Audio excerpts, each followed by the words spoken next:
Are you having a hard time figuring out what to get Dad for Father's Day?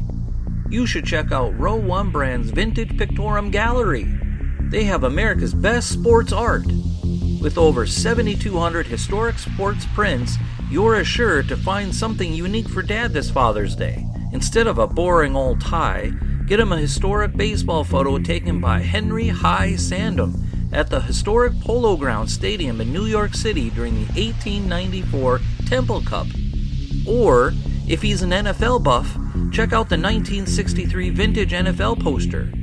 These are so good looking that you'll be amazed how they turn out. Shop now at sportshistorynetwork.com/row1 and save 15% off your order. I don't know about you, but I've got a hunger for some great sports history knowledge. And in this episode of the Sports Jersey Dispatch, it is all Rams as Rick Loiza talks Kurt Warner and Darren backfills with some great Rams franchise history, and it's all coming up for you in just a moment. Hi, my name's Darren Hayes, and I know you've heard me on the Pigskin Dispatch talking about football history for years. Well, now I'm on a new mission, a quest to find sports history in other sports as well as football by learning through the jerseys and the apparel and the gear that the players wore and the franchises supplied their teams. It's an educational trip, and I'm taking you with me day by day, player by player, uniform by uniform. The Sports Jersey Dispatch. This podcast is part of the Sports History Network, your headquarters for the yesteryear of your favorite sport. You can learn more at sportshistorynetwork.com. Hello, sports friends. This is Darren Hayes of the Sports Jersey Dispatch, and welcome once again to our program. And we have a very special program for you tonight. We're going to start off by talking about our friend Rick Loiza sent in this great take of one of his favorite uniforms of all time, and then we're going to tie into some history of that team to carry on with the whole theme that Rick has set out for us. So we hope you enjoyed tonight. It's going to be the Rams in honor of their recent Super Bowl and some past performances that they had. So here's Rick starting off with his take. This is Rick Loiza with Basketball History 101. We release a new episode every Tuesday, highlighting a story from basketball history. We cover everything from high school, college, and the pros, going back to the invention of the game until now. We are bringing old school basketball to a new school audience. But today, I want to talk about one of my favorite football jerseys. I am a Rams fan going all the way back to the days when they were the LA Rams the first time. They had their training camp in my hometown, and that was a place where you could usually find me and my friends on most August afternoons. It was great to see these guys up close. It was so hard to believe that guys that big could move that fast. But after they left for St. Louis, I continued to root for the blue and yellow. And that is why it was so disappointing when starting quarterback Trent Green went down with a season-ending injury during the preseason in 1999. The new starter was going to be an unproven quarterback named Kurt Warner. We were loaded at every other position, but if we had to rely on the backup quarterback, then we could kiss the season goodbye and just hope that we still had all the pieces in place when Green returned to the lineup. But lo and behold, Kurt Warner threw for over 4,300 yards and 41 touchdowns. He led the Rams all the way to their first Super Bowl victory, and he won the league MVP award. The guy came out of nowhere as a 28-year-old rookie, essentially, and puts up numbers that had not been seen in years. His number 13 jersey holds a very special place for this Rams fan. Many people consider 13 to be a bad luck number, but not me. That number was good luck for the Rams, and I have always been a fan of the Rams uniforms and their color schemes. They were the first team that actually put a design on their helmets with those horn scheme, and they did that back in their Cleveland days when they were the Cleveland Rams. But after the year that they won that Super Bowl, they modified their colors to a deep navy and true gold, and that was always my favorite version of their jersey. And in that 3-year window, known as the greatest show on turf, Warner threw for over 12,000 yards and 98 touchdowns. He went to 2 Super Bowls, winning one of them, and it was one of the most prolific 3-year runs of any quarterback in NFL history. But after those 3 years, it all started to fall apart. Warner suffered 2 years worth of injuries and only started 7 games during those 2 years. Other players had moved on or retired. The Rams were no longer the same team they used to be, and Warner looked like he was done as a quarterback, like a shooting star that shines brightly for just a short time. But he got his second chance with the Arizona Cardinals and led them to the Super Bowl in 2008. He was just minutes away from becoming the first quarterback to ever win Super Bowls with two different teams. But the Steelers got the better of the Cardinals that day. But in any case, his Rams number 13 jersey will always be one of my favorite football jerseys of all time. And I know that his story is a popular one of him stocking grocery store shelves at night while he continued to pursue a career in football, and then he suddenly finds himself as a starting quarterback of the Super Bowl champions.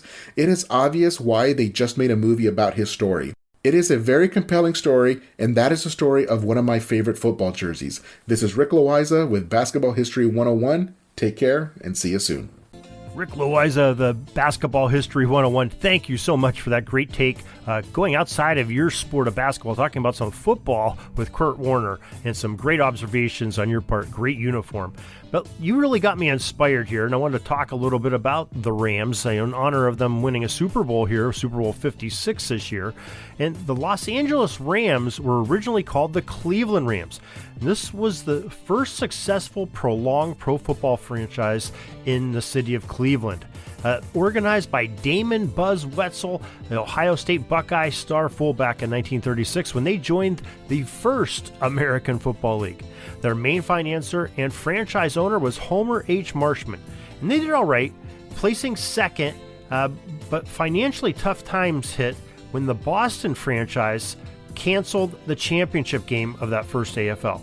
Well, the Rams on February 12, 1937 announced that they were leaving the failing AFL and jumped on board with the NFL. They were a struggling club there too, never doing better than third place.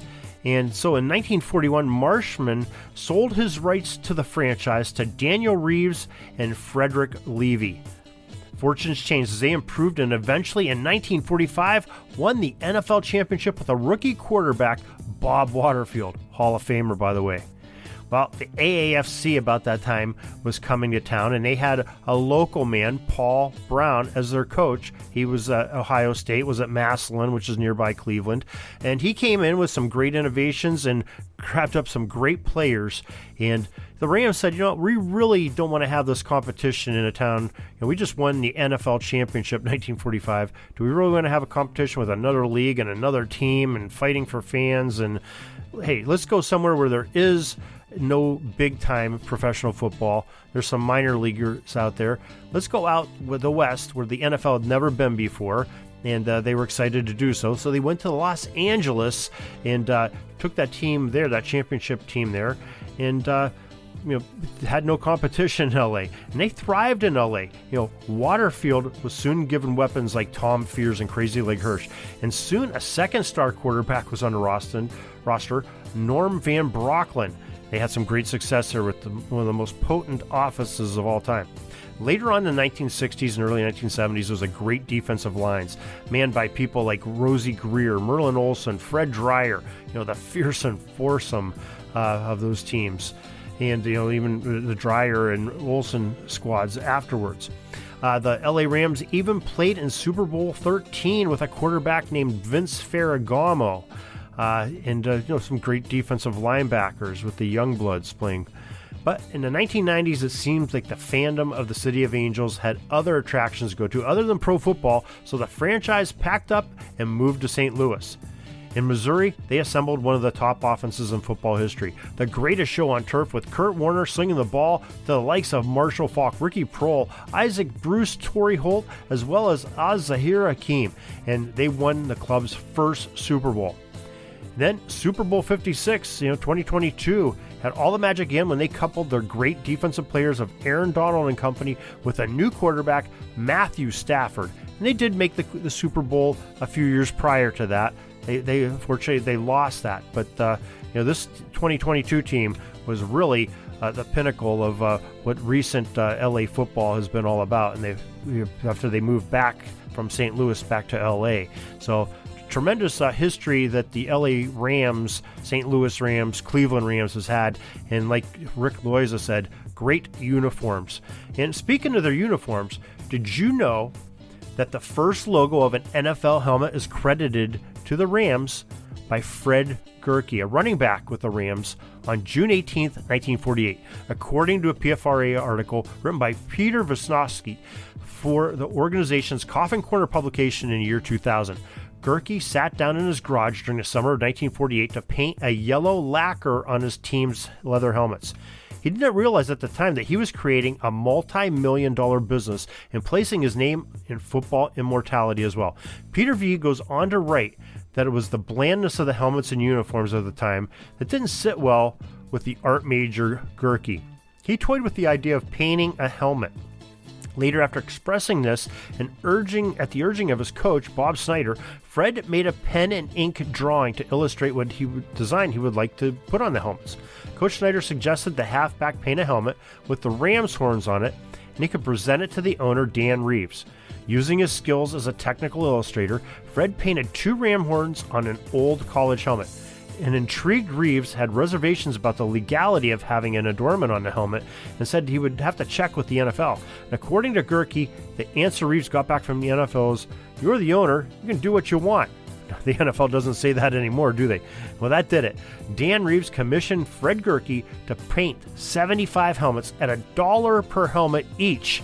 And the project took Gerke all the summer of 1948, and history was made to the uniform of all professional teams. It spread to the college ranks as well with having those helmet adornments, and what a great thing that was. So we thank you for joining us here once again on the Sports Jersey Dispatch, studying some old history and learning some new history of just a great franchise all around with their uniforms, their players, and the history they've had of the Rams, now LA Rams, Cleveland Rams, St. Louis Rams, Kurt Warner, and we thank Rick Loaiza for his contributions today. Make sure you check out his podcast, Basketball History 101, on the Sports History Network. And don't forget to check us out, Sports Jersey Dispatch podcast, on the jerseydispatch.com website. And if you want more football, we have more on the pigskindispatch.com website. Till tomorrow, everybody, have a great sports history day. Sorry, but my pitching coach just called timeout and he's coming out to the mound. I think I'm going to get yanked for reliever. We'll see you back tomorrow for some more great sports history on Sports Jersey Dispatch Podcast. We invite you to check out our websites, jerseydispatch.com and pigskindispatch.com. Not only see the daily sports history, but to experience the preservation of great events and people that play the games. Find us on Pigskin Dispatch. It's also on social media outlets of Facebook, Twitter, Instagram, and don't forget the Pigskin Dispatch YouTube channel to get all your daily sports history. Pigskin Dispatch is happy to be associated with the Sports History Network, the sports headquarters of yesteryear, found at sportshistorynetwork.com. This podcast is part of the Sports History Network, your headquarters for the yesteryear of your favorite sport. You can learn more at sportshistorynetwork.com.